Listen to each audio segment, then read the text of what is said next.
June of the summer I was 15, my father ran off with some woman that he loved more than us. Dad was middling successful professor of military history. Back then I adored him. He wore tweed jackets. He drank milky tea.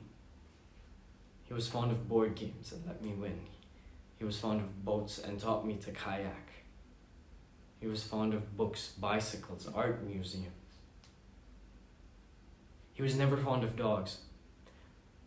And it was a sign of how much he loved my mother that he let our golden retrievers sleep on the sofa and walk them 3 miles every morning.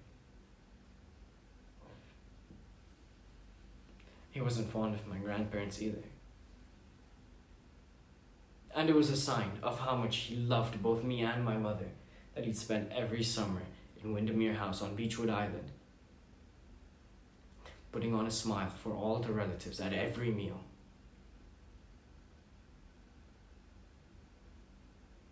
That summer, June 15, my father announced that he was leaving and departed 2 days after.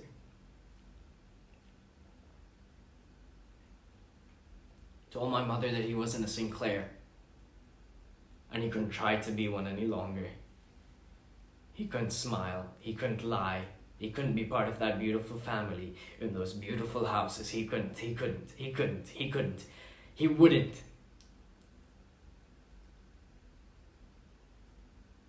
He had hired moving vans already. He'd rented a house too.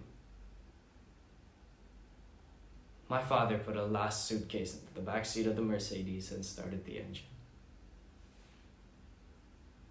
Don't cause a scene, Mom said. Breathe in and sit up. I did exactly as she asked. She was all that I had left. Mummy and I tilted our chins high as we watched Dad drive down the hill. Then we went indoors and trashed all the gifts he'd given us. Jewelry, clothes, books, anything. Over the next few days, we got rid of the couch and the armchairs my parents had bought together.